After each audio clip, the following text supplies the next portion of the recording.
And him framing an inability to throw a baseball by being like, Jazz is a great player. I wanted to get the ball in his hands and let him make a play. It's like, that's not how the sport works, Aaron Judge. Good try, though. Hello, and welcome to Baseball Barbacast, the only baseball podcast in the world planning on opening up a barbershop next to Yankee Stadium called Creative Cuts. I'm Jake Mintz. That's Jordan Shusterman.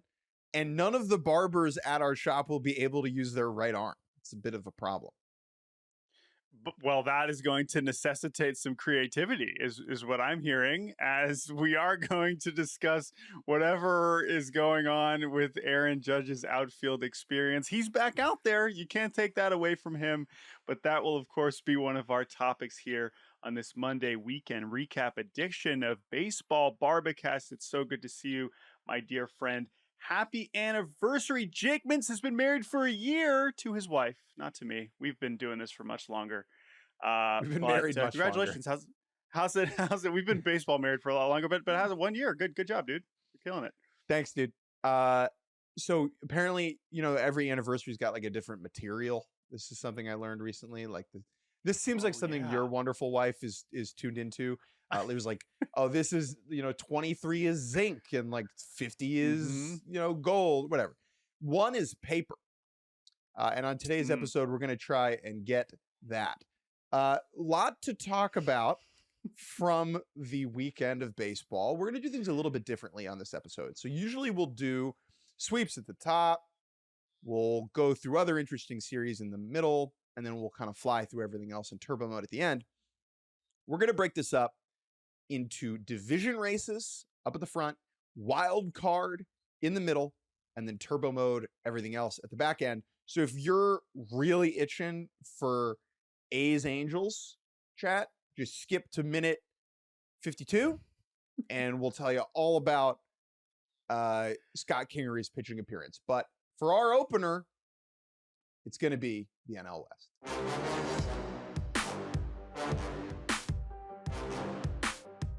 The NL West has turned into a race between two people who have no interest in running. The Los Angeles Dodgers and San Diego Padres are simultaneously, over the last couple of weeks, playing with their food. Neither of them taking the initiative and making the other team sweat. Instead, it has just been an avalanche of sluggish baseball nonstop. And over the weekend, the Los Angeles Dodgers, riding an L3, rolled into the Charm City in Baltimore to take on the Orioles, who would be celebrating Cal Ripken Jr.'s 30th anniversary of tying and then breaking Lou Gehrig's record for consecutive games played. And the Dodgers showed up and immediately laid an egg. In game one, they lost on a walk-off home run hit by Samuel Basallo, the recent Oriole signed to a contract extension. That loss for the Dodgers was particularly embarrassing because Orioles starter Dean Kremer left early with an injury. And so the Orioles bullpen of like Dietrich Enns and Grant Wolfram and other dudes that you don't know kept the Dodgers quiet with just one run. Saturday, we had the Cal Ripken Jamboree, in which a cavalcade of former Orioles were at the game. Brady Anderson, Eddie Murray, and the like. Yoshinobu Yamamoto, no-hitter through 8 2/3. He allows a solo home run to Jackson Holliday, 2 outs in the ninth, to trim the score to 3-1. Yamamoto at that point was over 100 and around 110 pitches. Dave Robert comes and takes him out. Blake Trinan comes in, double, hit by pitch, walk. He's removed. In comes Tanner Scott, former Oriole. And on the third pitch to Emmanuel Rivera allows a game-winning single. Orioles win 4-3 in one of the most wonky, bonkers games I can remember in a long time in the regular season. Now, the Dodgers do bounce back with a win on Sunday. Ohtani 2 home runs off of Tomoyuki Sugano, which is like the most predictable thing of all time. But there was no way to spin it. This was an ugly weekend for the Los Angeles Dodgers. Yes, and don't worry, folks. We are going to zoom in on that Saturday loss here with an addition of sorry for your mentions in a second. But before we get to that, I mean, yeah, that Friday game, you know, I came on here on Friday morning in Pittsburgh after I watched the Dodgers get swept by the Pirates, and I said, okay, well, that was embarrassing. But you know what? The Pirates can pitch it. not Sure. scoring against Paul Skeens, that's fine. I'm not going to get too worked up over that. But surely they'll go into Baltimore and start putting up some runs. And for that offensive showing on Friday, and then to get walked off, Tanner Scott, who had been dealing with, I mean, he has really been struggling, was bad enough. And then for Tanner Scott to get walked off again on Saturday, not a lot of pitchers getting walked off on consecutive nights. This is, of course, an Orioles team who didn't have a walk-off win until mid-August, if I recall, and they have 2 in consecutive days. By the way, you also mentioned the Cal Ripken celebration. You're mentioning all the Orioles luminaries. Dude, we had Caitlin Clark there. We had Ken Griffey Jr. there. We had all kinds of just incredible people showing up for this celebration, which for the first 8 2/3 innings, it was like, all right, well, Yoshinobu Yamamoto has stolen the show. Instead, it is an Orioles magic moment to remember. Not to rain on that parade, you know who didn't show up was 45,971 people, which is the capacity of Camden Yards. Camden Yards was not sold out for that game. There was a longer conversation to be had about Orioles attendance and why it is down. It is the second biggest drop year over year in baseball right now, behind only the St. Louis Cardinals. Technically, the Rays have a bigger drop, but they're playing in a spring training park. That was certainly odd to see. And if you rewatch the Cal ceremony, you'll notice they never pan to a shot that shows the left field second deck or third deck, the top deck, because it was pretty empty. And so I think Masson was doing a little bit of state TV action there to make sure. And that's a good thing. Like, if you're celebrating the best player in franchise history, you don't want to be like, hey, look at all these empty seats. But it is concerning, and it was a bummer. I thought the celebration was great. Obviously, it meant a lot to me. Super cool to see. I watched it with my whole family, my mom and my wife and my sister, and my dad. It was great. And for 8 2/3 innings, it's an all-time that can't happen, right? It is so embarrassing. We flew Ken freaking Griffey Jr. in for this, right? You got Caitlin Clark in the building. You're like, this is what Orioles baseball is all about. And it's like, oh my God. Yeah, it's not like, again, with respect to other Dodgers pitchers I could name that are not as good as Yamamoto. Yamamoto's awesome. It happens. But sure, it did feel like, wow. It did feel like, wow, really, this is how we're going to do this night for the Orioles. Sure. And instead, over the course of 20 minutes, probably not even, it felt both very fast and very long, how that rally kind of unfolded with the multiple pitchers. It became one of the most memorable regular season nights probably in Orioles history, and one of the worst regular season losses that I can really fathom. Now, again, the context is important. We understand now that the Dodgers bounce back on Sunday. We also know that because it's baseball and it's the regular season, this is the beauty of it, is that, guess what? You just go back and play tomorrow, and then you can just forget all about it. And so it's not necessarily a referendum on the Dodgers' chances of winning the World Series. But if you do just zoom in on just the one game and everything that went into it, and the days leading up to it, and the pitcher who was performing and the pitchers who didn't perform, and everything combined, it really was one of the most stunning losses I have ever seen. And yeah, it was really something special, which means we have to bring you an edition of Sorry for Your Mentions before we kind of zoom farther out on the NL West race here. So let's get into it. The Dodgers tweet out the final score, and let's read some of our favorite replies. It is a much needed edition of Sorry for Your Mentions. All right, Jake. Now, the Dodgers tweet out the final score. Final, Orioles 4, Dodgers 3. And that was the score. Amount... I mean, the other amazing thing about this game-ending tweet is that the tweet right before it, I believe, was a video of Yamamoto being taken out with the caption, like, "We're so proud of you, Yoshinobu." And then there's obviously nothing between that and final, because they're not going to tweet like, "Blake Trinan can't find the zone." And so the juxtaposition of those two tweets was particularly great. Okay, so we got a lot of memes here in the mentions, obviously. Right off the bat, Steve Ballmer graphic, "They conned me."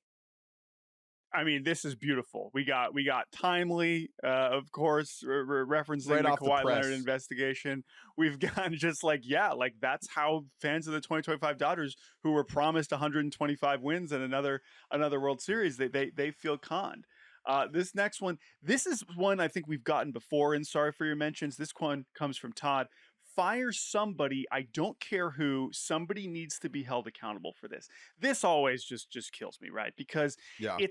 the concept of accountability, fans are so angry that it doesn't actually matter. Of course, we have plenty of Fire Dave Roberts and DFA Tanner Scott in there. That's fine. But this guy doesn't really care who it is. He just wants someone to suffer, someone to no longer be working for the Dodgers. Or I presumably it's at Dodgers, so he's talking to the Dodgers. So the Dodgers need to fire somebody, but that could be a huge range of people, and Todd doesn't care who. It should really say fire somebody up. That's also seems to be necessary, I would say. This next one comes from Julian.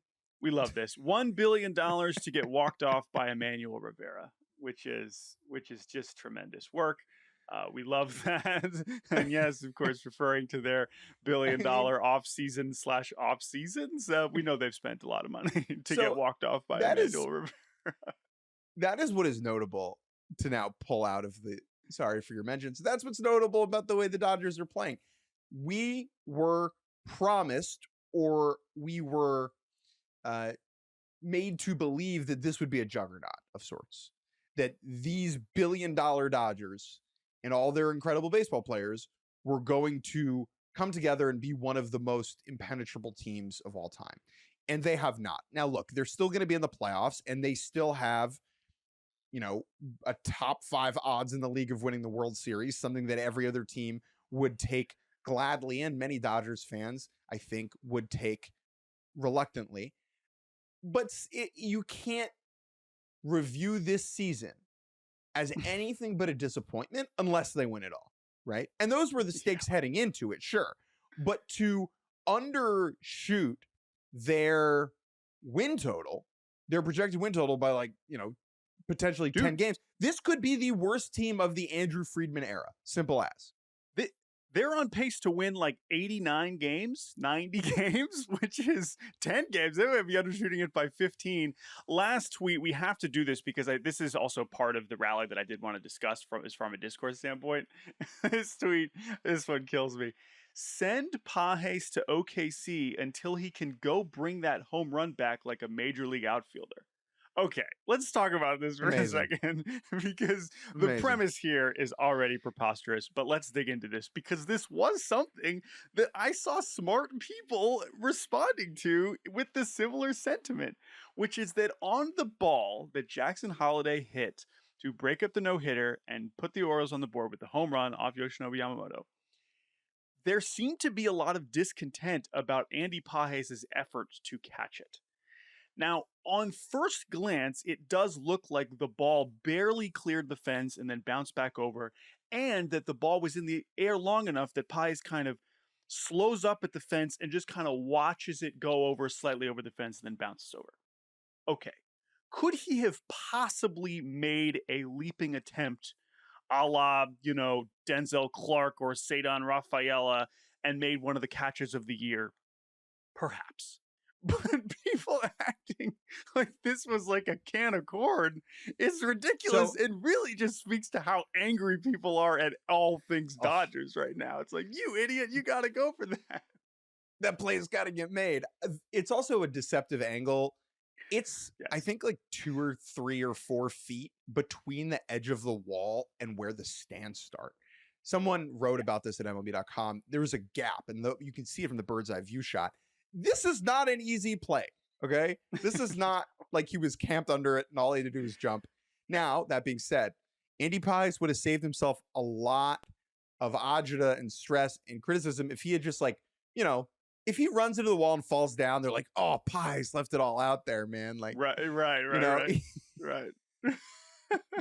But instead, he's just watching and it's like, dude, come on, make an effort. It's like, jump. No, that was not the problem. It's okay. Jackson Holliday got a hold of that one. Anyway, so the Dodgers, as we mentioned, they bounced back. Ohtani homers 3 seconds into the Sunday game.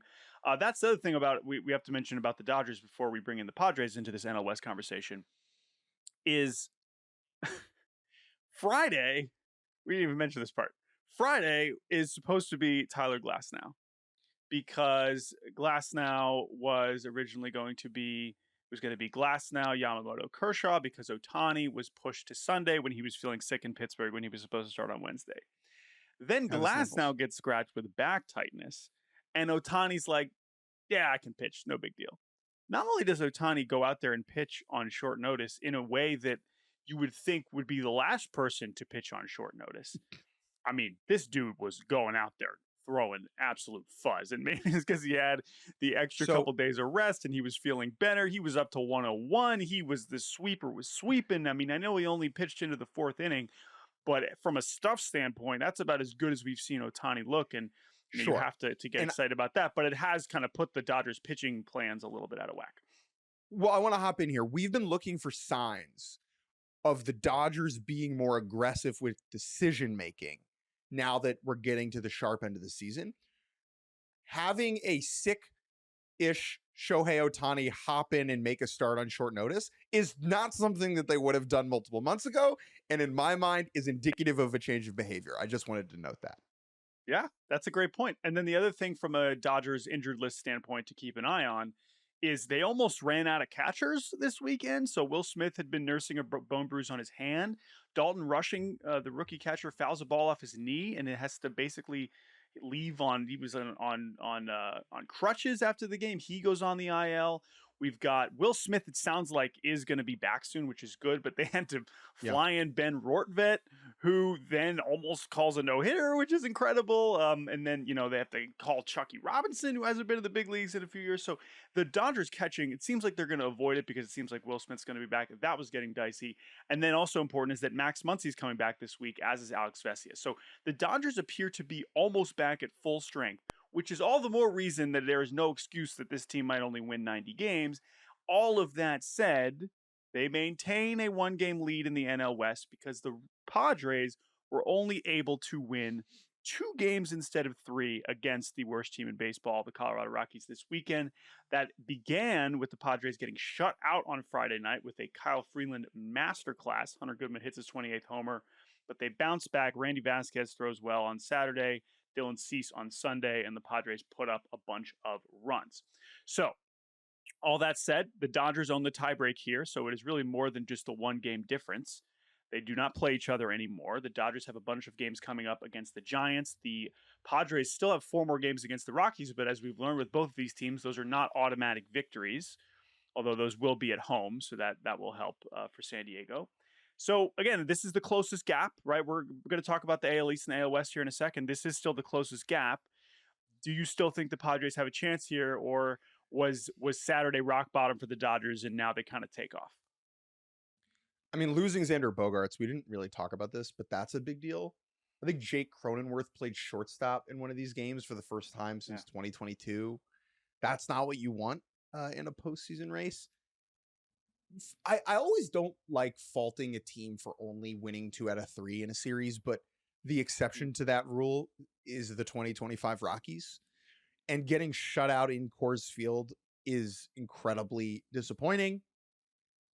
When the Padres have injuries, it's even more of a concern just because of how stars and scrubs their lineup and their roster construction is. I have a bigger concern still to this point with their starting rotation. Losing Jason Adams shortens the bullpen, means the rotation needs to eat up more innings on the front end. But again, like, the Dodgers are just so uninspiring right now that this is a race between 2 blindfolded, people. No one's trying. They're not trying. If we want to keep doing analogies, it is just 2 people in the doorway saying, like, no, you go. No, you go. No, after you. They just keep boinking into each other. After you. I will say this about the Dodgers. Let me say this about the Dodgers. Men in Blazers, a media operation I quite enjoy. They have a great bit about teams scoring too early, where if you score in the first 5 minutes of a game, you scored too early. And I think that is true about baseball teams in vibe ways, where it's like the Brewers, man, they peak too early. I think the Dodgers are valleying at the perfect time. Get your losses out now, right? What goes down must go up. And I think that, this is the 1 step back to go 10 steps forward. I mean, that's the optimistic analogy. And I'm surprised there weren't any people in the mentions being like, perfect time to get cold. Honestly, like, I mean, sure, you'd obviously rather be losing these games now when you still have this lead, when the Padres are still failing to jump ahead. And honestly, for as frustrating as the Dodgers have been, I am still looking at just the health status of these two teams and just feel way better about the Dodgers. And we'll see where we are once we actually get to October. But as far as maintaining this lead, I know they have the smallest division lead here of the races we're going to talk about. The Padres just right now, without Michael King, without Bogarts, now losing Jason Adam, it's still a good pitching staff, but you're looking at a version of the Dodgers that is now almost completely healthy. And while the record does not reflect the talent that is currently on the active roster, and there are still clearly issues in the bullpen. I mean, let's be clear. There are still some concerns there. I think once we get Muncy back, once we get Edman back, Will Smith back, at the very least, I am not worried about the lineup not being able to score. I know we've seen them look bad offensively for stretches here. It's just too much talent. I'd be way more concerned about the mound, about both the health and just the kind of, reliability of the bullpen. That said, I still think the Dodgers are going to be okay because of just how much healthier they are right now. I'd like to push back on one thing. I don't think the Padres are a good pitching staff right now. I mean, if you look at the numbers over the last couple of months, their starting pitching numbers are bad. And without... I agree. Yeah, I think they're fine. I don't think they're a catastrophe. But, like, Dylan Cease has not been at his best. Randy Vasquez... It's currently Pavetta, Vasquez, Cease, Darvish. Like, Darvish is 39, guys. Like, this is... Pavetta has been incredible, and that's a great find. I just don't feel confident and comfortable with the Padres rotation. I would argue they're the worst rotation of any of the playoff teams right now. I feel comfortable saying that. And so, like, to me, it is one of the weaker links of the teams that are in playoff position right now.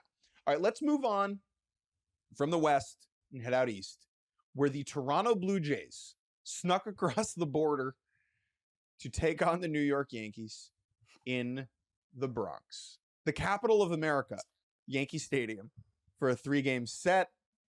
The Yankees entered the series, I believe, 3 games adrift of the Toronto Blue Jays in the American League East. And in game 1, the Blue Jays threw down the gauntlet with a comfortable 7-1 win. Cam Schlittler, his worst start so far, threw like 38 pitches in the first and then like another 36 or something in the second. And it was one of those situations where he hadn't let up that many runs, but Aaron Boone went out there and was like, brother, I cannot let you throw this many pitches. You are very good and will be here for a long time. We're going to get you out of there. Blue Jays take advantage, win 7-1. We have some Aaron Judge drama that we're going to return to. For those of you who do not know, Aaron Judge, I believe he has a flexor strain in his right elbow that has precluded him from throwing and playing the field for a long time now. I believe about a month.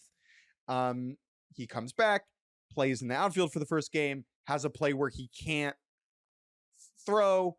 In like the first inning, there's a play at the plate where he should throw it home. Instead, he like babies it to Jazz Chisholm, who's 15 feet away, run scores, everyone pulls their hair out. Yankees bounce back, though, winning games 2 and 3. Luis Heel good in game 2. They take that one 3-1. And then in game 3, Max Scherzer for the Blue Jays. He's tipping, still tipping. Yanks win 4-3. Ben Rice, big home run early on in that one. Max Fried bounces back from a rocky start. And the bullpen for the Yankees, good in both of these games. And the Yankees take a big series over the Blue Jays, trim that lead in the AL East to 2 games. You wouldn't know it if you listen to Yankees podcasts or follow Yankees people on the internet. Yankees have been really good since August 1st. They're 20-14. I believe that is a top 3, top 4 record in the league over that time. Over that span, they have trimmed the gap in the AL East to make it more manageable. It is now at 2 games, which feels very doable for these New York Yankees. Jordan, would you like to start big picture, or do you want to giggle about the Aaron Judge not being able to throw stuff? Yeah, I mean, the Judge thing, we kind of knew that any version of this, I guess maybe they were hoping, like, we'll just put him back out there and hopefully we won't have a play where he obviously should throw home within the first 2 innings. Oh, whoops, sorry, that's not how baseball works. And there you are, immediately being asked to throw home. The back and forth about is because then clearly it's like, hey, dude, like, again, Aaron Judge has a good arm. So you expect him to be Whoa, able to make pause. a throw like that. Pause. Yeah. Aaron Judge has a top 5 arm. If you go by throwing Right. value and throwing out runners, Yeah. like Aaron, this is a sneaky elite skill of his. And so to see him not come up and throw home was undeniably notable and a sign that he is not at 100%, something we already knew. Now, hold up. It is understandable that the Yankees would want to, as long as possible, obscure and obfuscate the fact that Judge cannot throw 100%, because then you're going to have teams running on him, right? But once the cat is out of the bag, once there is a bang bang play at home plate that Aaron Judge just kind of tosses it in, everyone knows. There's no secret anymore, okay?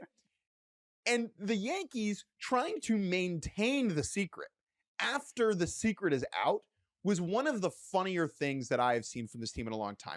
Having been around the Yankees for 4 or 5 years, they hide stuff. They are very unforthcoming in describing injuries. That is like a part of the DNA of this organization as it is right now. And I think with this situation, trying to hide the fact that Judge can't throw makes tons of sense, and it is the right thing to do as long as possible. But after the game, with Aaron Boone having this exchange with Chris Kirshner, the beat writer for The Athletic, saying Boone saying he's in a position to make that throw. Kirshner, why didn't he? We're handling it how we handle it, okay? Like, that, we know now. Then they go to Judge, this is via Gary Phillips, and Judge can't, his brain cannot function in a way where he's saying, no, my arm hurts, I can't throw. Instead, he says, what happened on the 2-run single in the first inning? Judge, which one are you talking about? Brother, the one where you couldn't throw. Judge, just drop the ball in, throw it to the cutoff man. It's a 2-run single. One of you, what do you mean? Are you capable of making that throw home? Quote, I wouldn't be in the outfield if I wasn't able to make that throw. So how come it didn't happen there? Judge, get it in, get it to the cutoff man, let him do his thing. Like, Aaron Judge loves being like, yeah, we're just passing the baton, next man up, we're a great team, everyone believes in each other. And him framing an inability to throw a baseball by being like, Jazz is a great player. I wanted to get the ball in his hands and let him make a play. It's like, that's not how the sport works, Aaron Judge. Good try, though. Well, we need to get back to your joke to open the pod, which is Creative that cuts. they ask Aaron Boone, like, dude, what's going on? And he's like, yo, well, we've been working on, quote, creative cuts to accommodate, basically, Aaron Judge's inability to make this throw. And creative cuts is an amazing thing. And like, is this what he's referring to? Just Jazz running an extra few feet out so that Aaron Judge can just kind of lob it to him? Like, what are we talking about here? Because either he can throw or he can't. It's not. So let me. I want to defend the Yankees. You can't tell us that this is some bold, brilliant strategy. Like, okay, we're breaking the game. If he can't, if you're deciding he can't fully throw, but it's still in our best interest for him to be out there because of his range. I know he made a diving play over the weekend too. Oh. That's fine. You could make that case. That's okay. You could do that, but just say that. Stop acting like we're not watching dumb. the same sport. Yeah, that's what's I mean, so maybe I silly am about it. dumb, but I'm not that dumb. Look, and this is the last thing I'll say. The Yankees' strategic approach here is correct. This is what they should be doing. Okay? The value of having Aaron Judge run around out there instead of Giancarlo Stanton, even if he can't pick up and throw a baseball, it makes more sense. It looks weird as hell, and it's embarrassing and it's bizarre, but it is the right strategic move to get both of them in the lineup and to have Judge be able to track down balls. He made a huge catch to save a run in Sunday's game. Like, this is a good thing. Just say, hey, we're limited with what we have now, and we think this is the best thing for the ball club. Don't hit me with creative cuts as if all the media members aren't watching your team every day. It's just very condescending. Yeah. Now, last thing on this, and then we'll touch on the Blue Jays, move to the AL West, is we can continue to laugh about this, but I mean, undeniably, this will remain a thing. And maybe they are hoping that he's good enough to go out there now and do his creative cuts and, track down some balls with more range. That's great. But until we see Aaron Judge, really let one loose, this is going to be something we are thinking about in close Yankees games for the rest of the season, indisputably. So, at some point it won't be as funny as much as it is just like, wow, what a very weird specific challenge that they are dealing with. And of course, we want Aaron Judge to stay healthy so we can watch him hitting all these things. But this is not a great start to this plan and experiment. I'm not saying it's the wrong decision based on the pros and cons, but it is something this is not the end of this story by any stretch. No matter how the Yankees want to talk about it and pretend like it isn't actually happening, this is just the beginning of this until we see Aaron Judge really let one loose. But the other thing is that I disagree. I think that this worked out fine. Yes, they took a couple extra bases, but there was also a play that Stanton doesn't make on Sunday. And I think the Yankees should just say that. Like, we're just going to keep going back and forth on those because that's the thing. We'll have plays of each, and we're going to have to end up. I don't know. I mean, at the end of the season, people will be able to be like, all right, it was worth it. Aaron Judge made these plays and didn't make these plays. Who knows? And then at some point, maybe he is just throwing the ball and we're not thinking about it anymore. Sure. But what tips the scales here is making sure Stanton's body doesn't fall apart. That's the other thing, right? It's not simply the plays that Judge makes, the plays that Stanton makes. It's every second that you have Giancarlo Stanton in the grass. Like, Giancarlo Stanton's feet should never be touching grass, except if he's walking from the dugout to the batter's box. Okay? This is that simple. Every second his feet are on the grass, like, we are risking calamity at all times. And so I think that is an important part of the story. Let's wrap this up here. That's totally valid. Last thing on the AL East, again, Blue Jays still 2 games up. Even winning one here, that's fine. I think what the Yankees have shown here, winning series against the Astros and Blue Jays, it's like, okay, no, we can beat decent teams. Okay, don't just say we're beating up on the bottom feeders here. This run continues, though. They have Detroit and Boston coming up. Then it really eases up. All of that is to say, this is still very winnable for the Yankees. Okay, this is not necessarily a vote of no confidence for the Blue Jays. I'm saying I feel very strongly that Aaron Boone is going to say this multiple times over the next few weeks, and in this case, he's absolutely going to be correct, which is that the opportunity to win this division is still very much in play for the New York Yankees. The Blue Jays have been in first place since July 3rd. Their biggest lead was 6.5 games.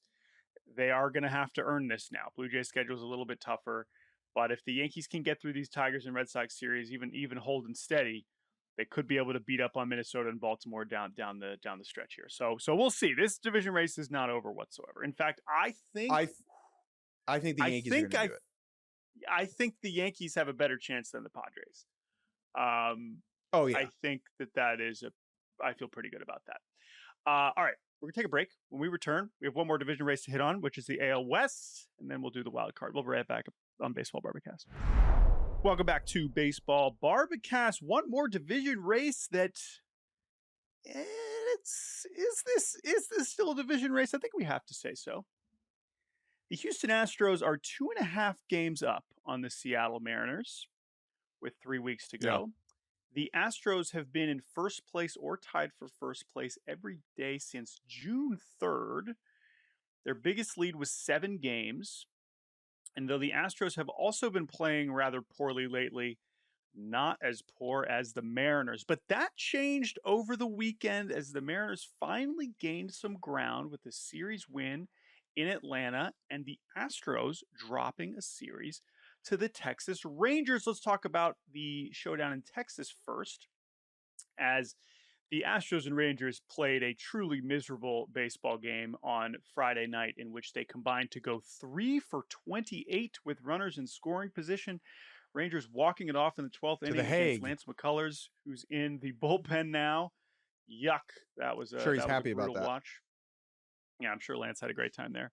Hunter Brown bounces back on. He's like, guys, that was embarrassing. We're not doing this again. Jacob deGrom was not awesome. 3 more Jordan hits, including a homer off deGrom. Astros win 11-0. That was Rangers is like, oh my God, this team's not very good. But then here comes Patrick Corbin. Another solid Patrick Corbin start. Jake Berger hits a huge home run off Framber Valdez, who I believe did not have any viral cross-ups during this outing. I think Framber went 7 innings, but the Astros offense was quiet.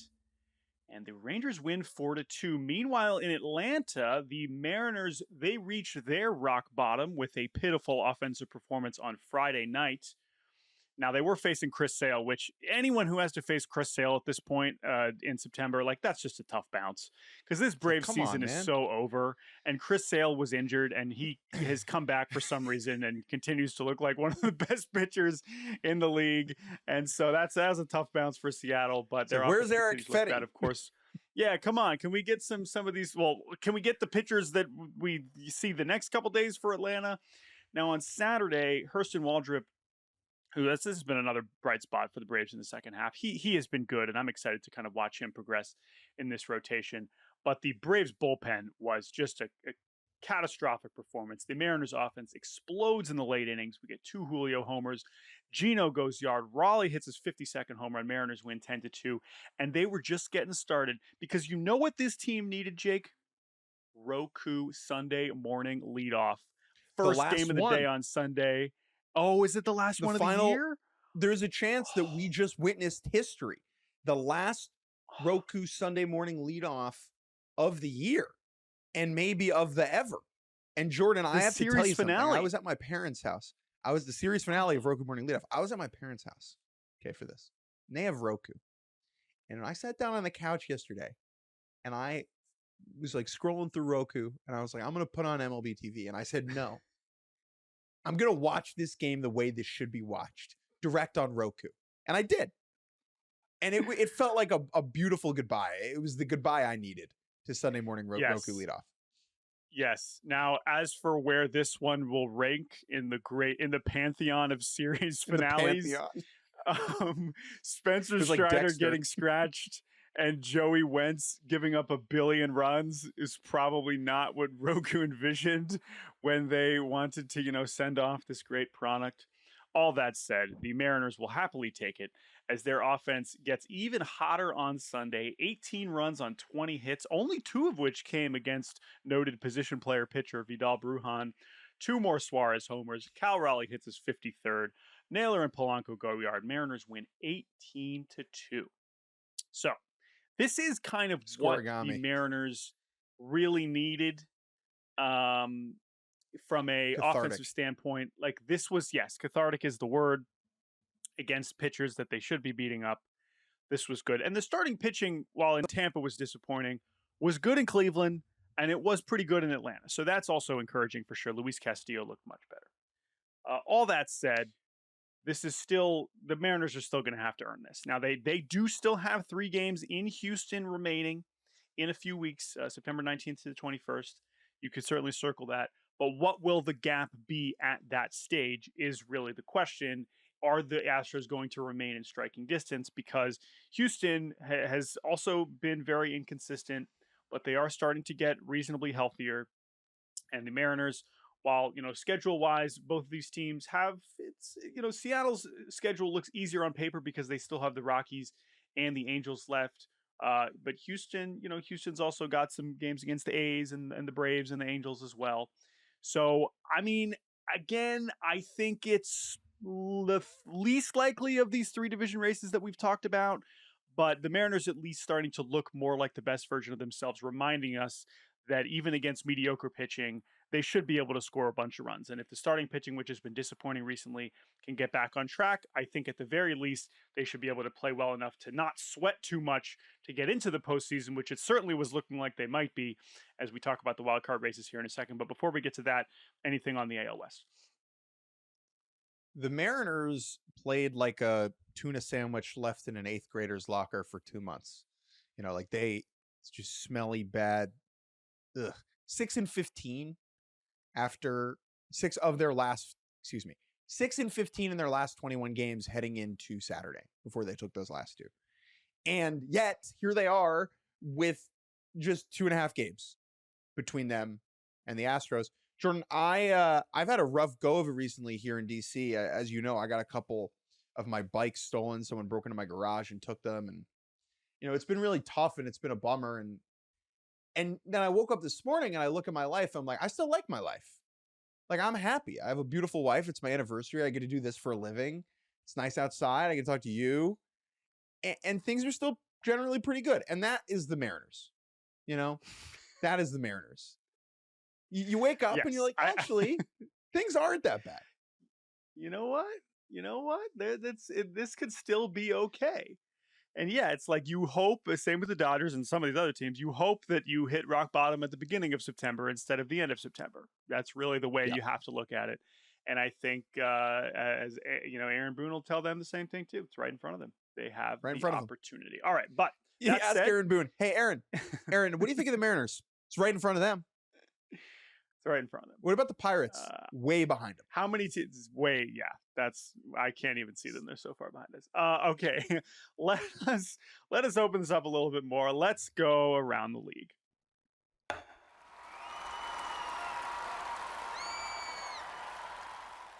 Let's start in the National League, which is significantly less interesting. Chicago Cubs, 5 games up on the New York Mets. This is always confusing to like explain in audio form. But I'm gonna try again. Chicago, first wild card, 3-game gap. San Diego, 2-game gap. Mets in the 3rd spot. 4 games separate the Mets from the Reds and the Giants. Half game down, Diamondbacks, Cardinals. The interesting thing about this is the Reds, Giants, Diamondbacks, Cardinals all being close together to get the 4th place medal, which doesn't exist. Yeah, and we'll start with we had multiple series between some of these teams this weekend, including the Reds welcoming the Mets for 3 games. And on Friday, we said, okay, Reds, listen, if you can't win this series, we're definitely done talking about you.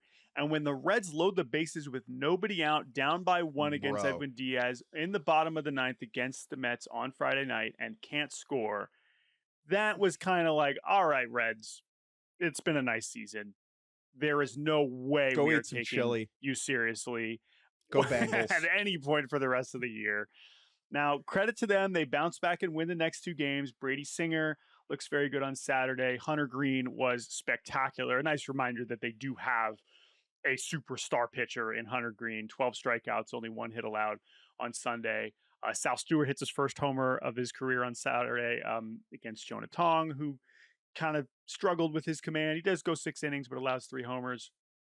And, Juan Soto hits a homer in the 9th on Sunday, but that comeback falls short. But this has been the Reds the whole season, right? They weren't swept until like 2 weeks ago. They've never fallen quite out of it, but they've never gotten hot enough for us to take them seriously.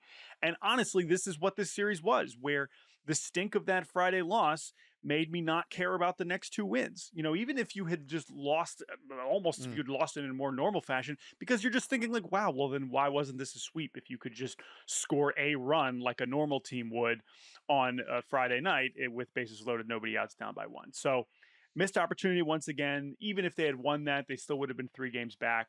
But it just feels like once again with Cincinnati, like, come on. If you're gonna do this, like actually make me really seize my attention instead of giving me more reason to be disappointed.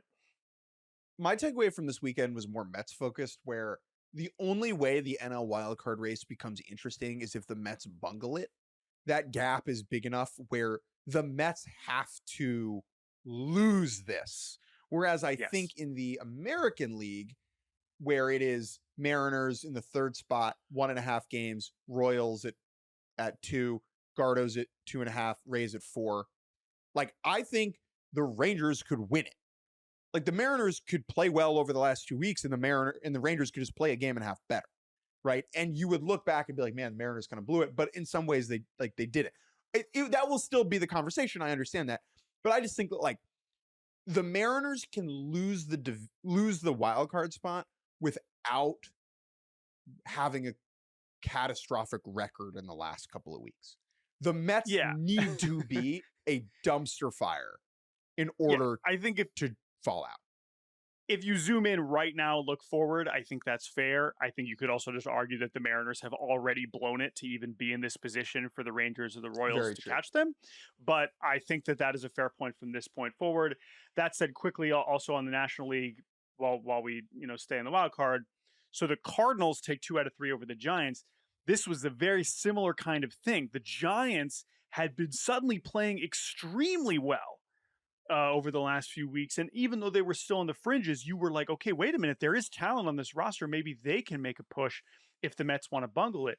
They win 8-2 on Friday. We get Devers and Adames home runs.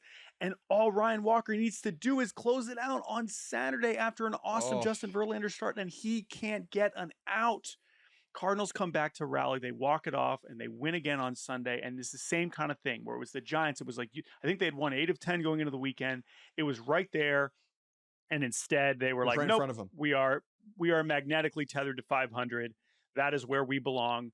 That is where the Mets, or that is where the Reds and Giants both seem to be heading towards. And just an immensely disappointing showing when it felt like the Giants were finally starting to play at their best. So again, like you said, they remain 4 games back and do not feel especially relevant. And then the other one, as we cross over into the American League, we had an interleague series between the Diamondbacks and the Red Sox. Now, the Red Sox in a little bit more comfortable position in the American League wild card with a 3.5 game cushion over the Mariners through the end of the weekend. The Diamondbacks also still floating around 500. They have also played better, and they win the first 2 games of this series. We have Eduardo Rodriguez pitching well against his former team. We have Peyton Tolley really struggling in his, his second start, right? Just his second career start. So D-backs win 10-5 on Friday. They win 5-1 on Saturday. And then the Red Sox do bounce back with a much-needed win on Sunday. Not necessarily as much because their spot in the standings was threatened, but again, you don't want to be falling into this kind of way, especially on the road against a team you should be much better at. They do win on Sunday. So the Diamondbacks, even with this series win, they are also at 500.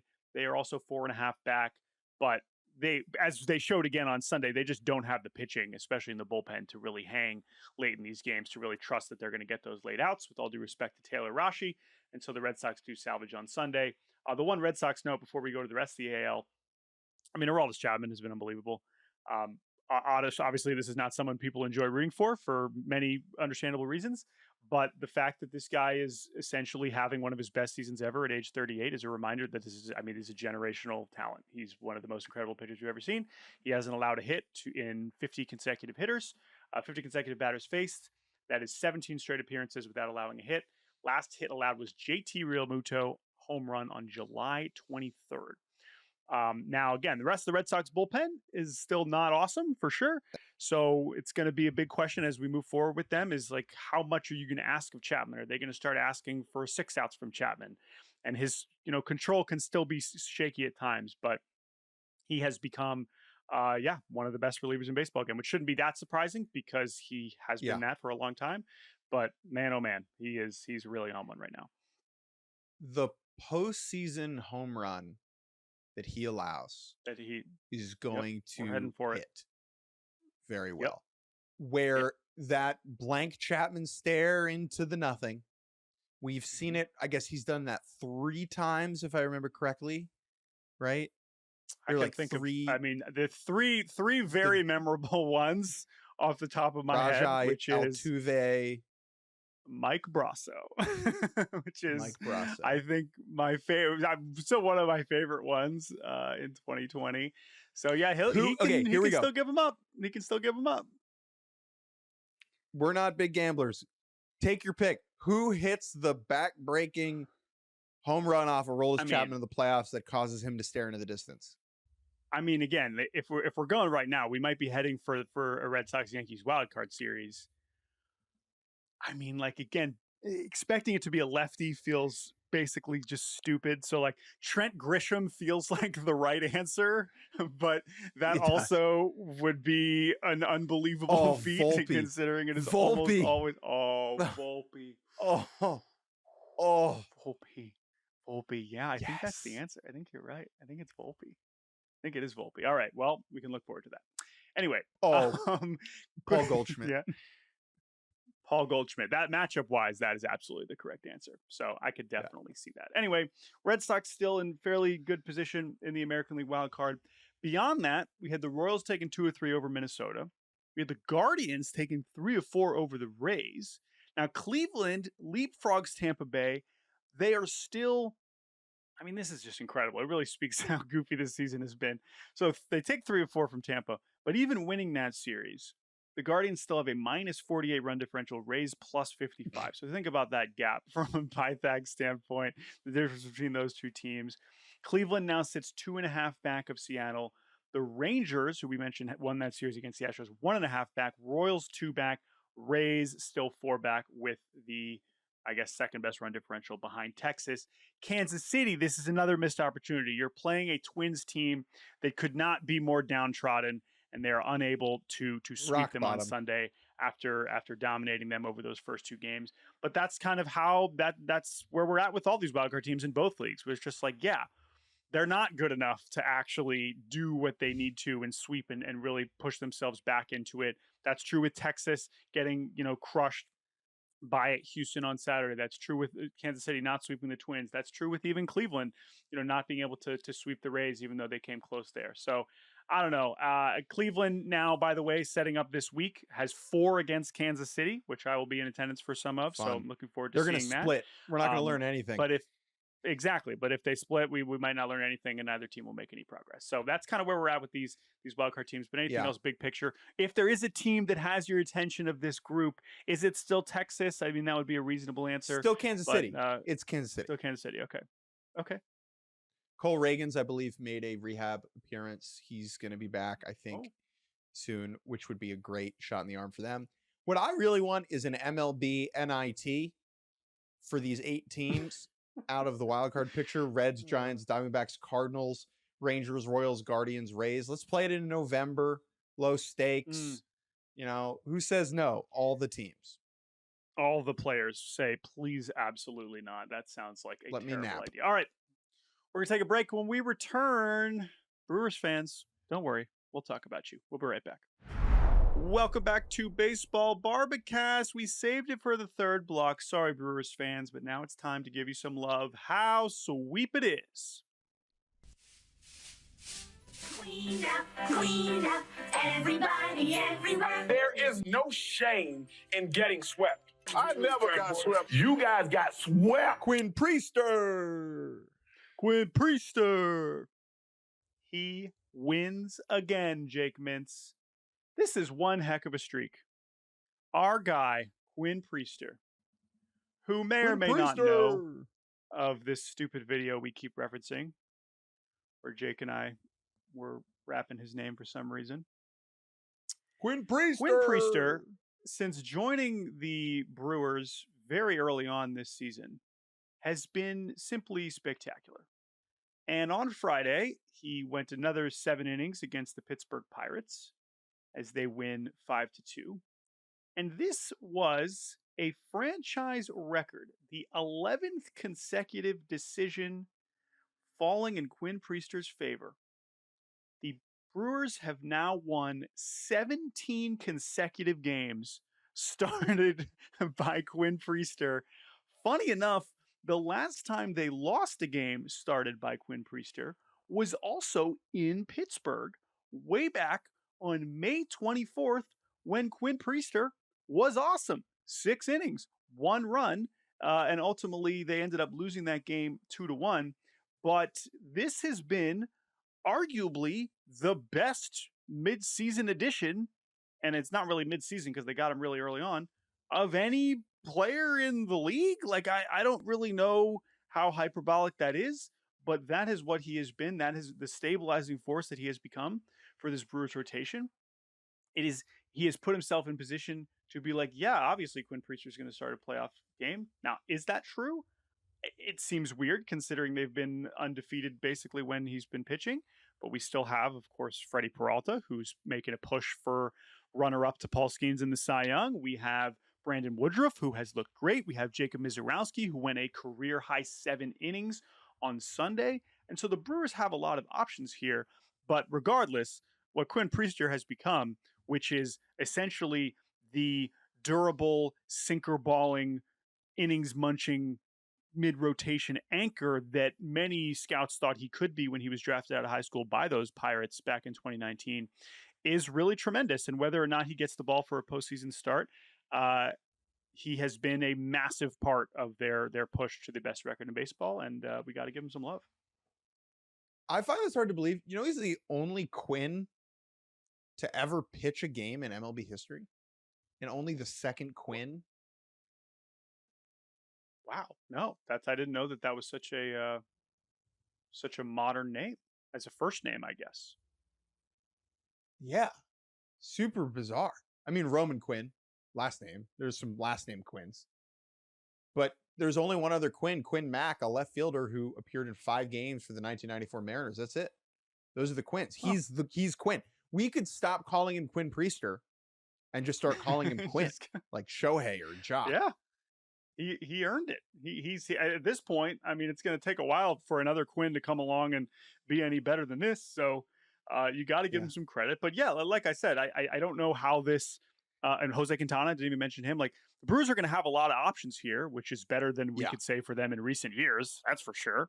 And so in that case, we're going to feel a little bit better about them going into the postseason, which again is expecting them to get a bye. They are going to be able to line this up exactly as they want. So how they choose to do that, and we'll see who's healthy once we get there, because that's still something they have to navigate in the coming weeks. And they are dealing with some injuries right now in the bullpen, which is really McGill, and now Nick Mears goes down. Christian Yelich has not played in a few days, dealing with a back injury. So, there's some things to monitor with Milwaukee here, but they still have such a big cushion that they are certainly the safest bet to get the top seed. And what they do with that is going to be interesting. Can't spell Quinn Priester without win. Quinn, right. That's true. We should change the spelling of his name to Win. QWIN. That would be good. Last thing on this series before we move on. Pirates, not awesome. You sweep the Dodgers and then you get your ass kicked by Milwaukee, but that's whatever. Who cares? Whatever. Bubba Chandler, speaking of tipping, Bubba Chandler might be tipping because he's getting absolutely destroyed right now. And tipping culture is out of control. Yes. That's what I've been saying. And I don't think Bubba Chandler is a true talent. Give up 9 runs in 2 2/3 innings, with all due respect to the Milwaukee Brewers. But hey, Pirates fans, I will say this. I went to the Roberto Clemente Museum for the first time on Friday. Wow. I can't recommend it enough. Long overdue that I had not been there before. And I'm drinking out of my Clemente Museum mug today. And that place is awesome. There's so much cool stuff there. And like they have more stuff planned. I spoke to the owner, Dwayne Reeder, who was incredible. They have a lot of cool stuff planned coming up. I know they have a big fundraiser coming up next Saturday, I believe, that should get a lot of attention. So shouts out to that museum and that foundation and everything involving Roberto Clemente, because I learned a lot and I really enjoyed it. Love a museum. Big museum guy. Oh, absolutely. All right, Jake, 4 series left. Let's go fast. Faster than fast, quicker than quick. I am lightning. I feel the need for speed. It's turbo time. Phillies taking 2 out of 3 over the Marlins in Miami. This series included the home run robbery heard around the world with, you've seen this if you're listening to this show, home run ball, there's a scramble for it, guy takes it, gives it to his kid, woman walks over, yells at him, takes the ball back, turns into a discourse about the American social experience. Couple quick thoughts. Give it to a kid. Just always give it to a kid, a baseball. If any baseball you have lying around, like I have a couple behind me here, I should go give them to kids. The joy of a kid getting a ball is always bigger. Just give it to a kid. This woman was wrong. She shouldn't have screamed. The dad was clearly taken aback, and don't blame that guy. I mean, it's a weird situation. No one knows how they would prep for it. One plus here. We get a new highlight that'll get aggregated by non-baseball accounts on Twitter forever. It'll be like, we're going to see this one. So glad. It'll be like, can you believe this? ? From, like Pop Crave or whatever. Like, how dare she? This is how I want our sports to be presented. It's good. Legitimate argument. This is the most viewed clip of the 2025 MLB season. God, I hope not. I don't like this. We don't have to talk about this. It is amazing. It is amazing the degree to which people respond to this. It's always amazing to me what things just burst through into the mainstream to become the thing that people are talking about. And this was one of them. And certainly can't defend this woman. But boy, are people angry. I think we could probably just be like, wow, that was embarrassing. Probably shouldn't have done that, and then How move about on that? with our day. But that is not how Don't do people that. respond. Hey, That what is you not did, I didn't how like that you did people that. Responded. Don't do that again. More important to the baseball that is being To played. us. Trey Turner's injured. That's not good. Yeah. That's a lot worse than whatever this Phillies fan did. Trey Turner is been unbelievable. And honestly, like Trey Turner having a hamstring strain, which might keep him out for 10 days, might keep him out for 6 weeks. We don't know. There's a big range of these. We will probably know more maybe by the time you're listening to this. But this spooks me more off of my Phillies World Series pick than Zach Wheeler by a lot, to be honest. Now, we don't know exactly how long he's going to be missing, but this is the cascading effect from this is much more troubling than Zach Wheeler being out. Obviously, Zach Wheeler is a huge deal. This is not to discount how important he is, but considering this roster and considering the pros and cons of this roster, that is where I am at. Now, again, maybe he misses 10 days and we're not thinking about it by the time October's here, but if he is actually out for the rest of the month, let alone into October, I am officially worried about the Phillies scoring runs. This is not the leg where he had a hamstring issue last year and missed 6 weeks. It is the other leg. Whether that is a good thing or a bad thing, yeah, okay. You decide. Turner is having a splendid, historically good bounce back defensive season. I do think Edmundo Sosa is underrated defensively at shortstop and can help fill that void. The big thing, though, is Turner is making a lot of contact at the top of the lineup and getting on base and playing in a way that a lot of other Phillies hitters don't. And removing him from that is why there's real concern here. I'm sure we'll know more by the time you're listening to this. I'm headed up to Philly this week for the 4-game set with the Mets, so I will be reporting on that on Wednesday. White Sox, who are sneaky fun right now, take 2 out of 3 over the Tigers. Colson Montgomery hits his 18th home run of the season. He's been up for 75 minutes. Jack Flaherty, bad. White Sox take the opener. Skubal, incredible. Game 2, 7 scoreless. White Sox come back and win game 3. Lenyn Sosa, titanic home run, 451 feet, his 20th of the season. Never underrate the reality that there is a major leaguer named Lennon, effectively. Dude, I love this guy. He is truly one of my favorite players. I've been meaning to tweet about him for a while. Yes, the name is amazing, but longest tenured White Sox. He signed in 2016 and he's still in this org, like thriving. It's incredible. He's been with them forever. So I love Lenyn Sosa. But anyway, yeah, Tigers without Skubal, they really would have had a tough weekend. But good thing they have him. And yes, the Will Robertson home run robbery was a great. That has to be. Home run robbery is a great way to get your name out there in a way that nobody had ever had seen this name before. This dude's been bouncing around a couple teams and he's late round pick. Nobody knows who he is. That is now okay. People will know. All right. Well, if I know anything about Will Robertson, it's that he made that catch. Watching this play for me is like when you see someone that you've met before, but you don't remember their name and you're like, "What's up? Hey, you, what's up, pal?" And this is like, what a catch by him. That left fielder really can jump. Whew. What a play. Anyway, two more.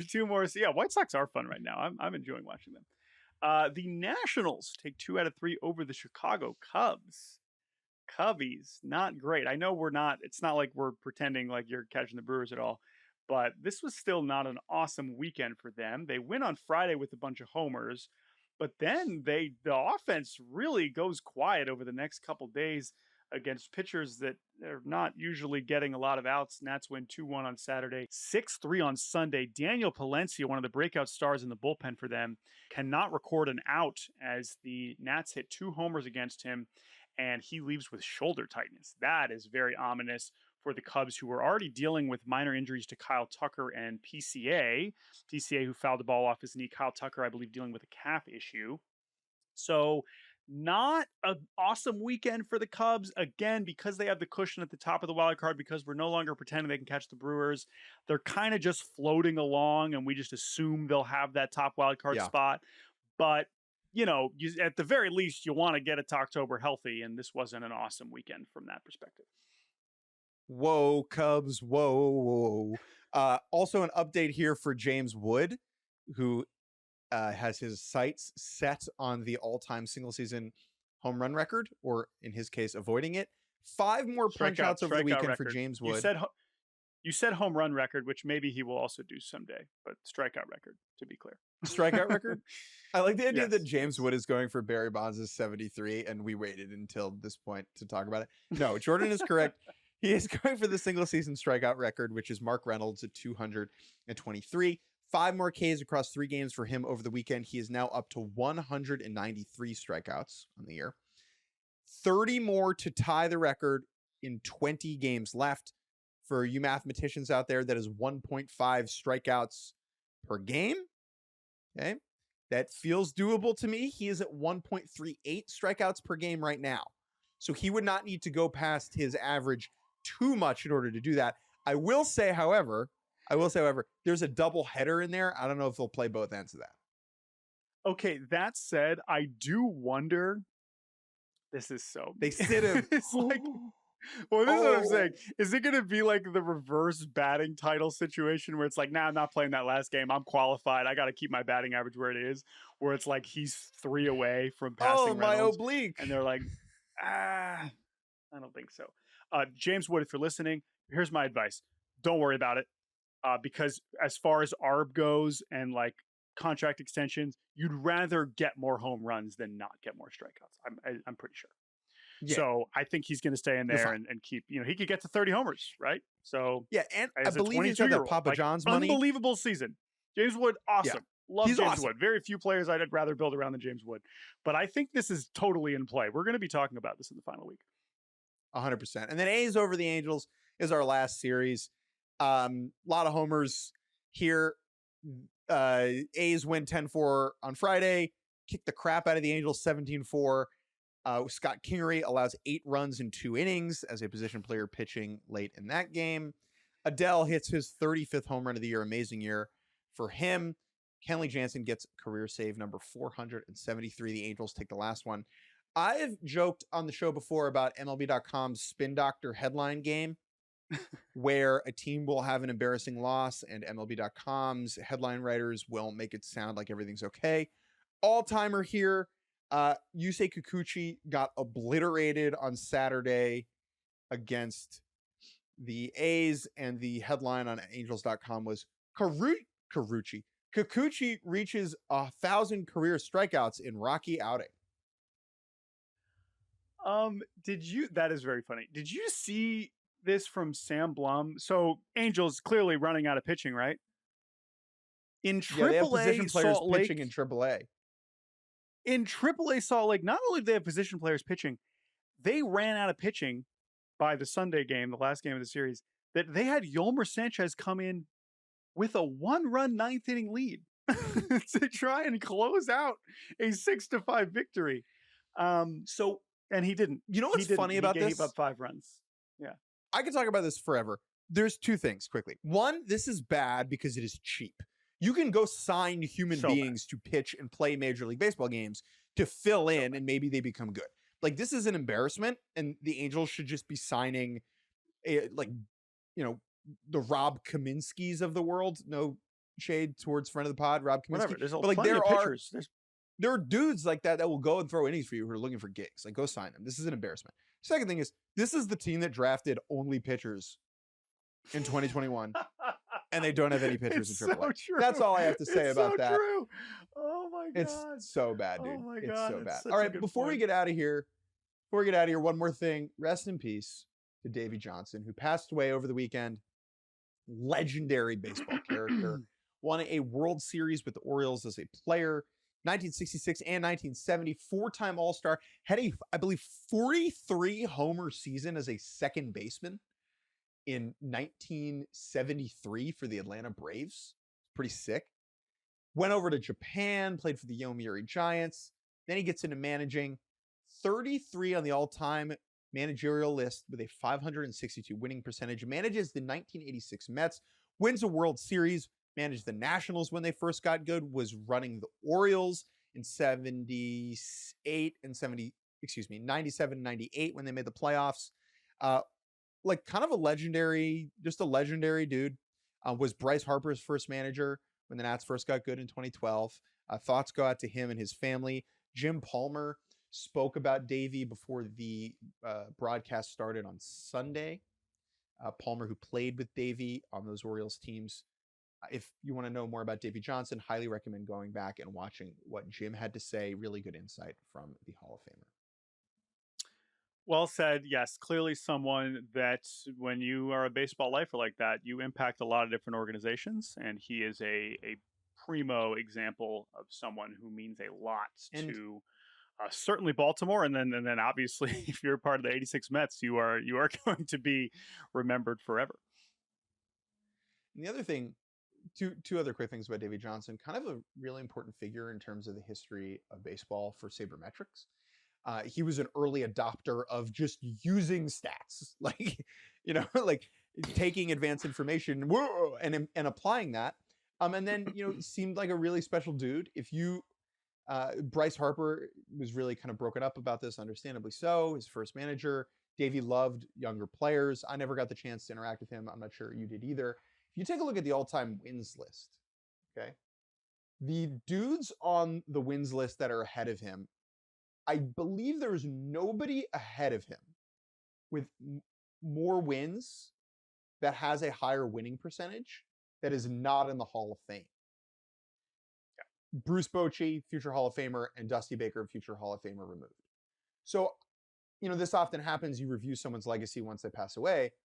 Davey Johnson, 562 winning percentage, 33rd on the all-time list, has a World Series ring.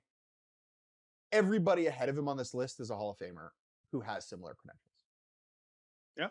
And of course, sadly, he's passed away. So if he ever ends up on a Veterans Era, committee ballot for the actual Cooperstown, maybe he will be able to have that honor and his family will be able to celebrate it. I think it would probably be well deserved. All right, that's it. We're done. Thank you all for listening to this episode of Baseball Barbacast. Thank you to Andrew Hartz and TJ Brassel for producing. As always, we will be back on Wednesday as the regular season is winding down, folks. Oh boy, only about 18, 19 games to go before October. Let's have some fun. We'll talk to you later this week. Bye-bye.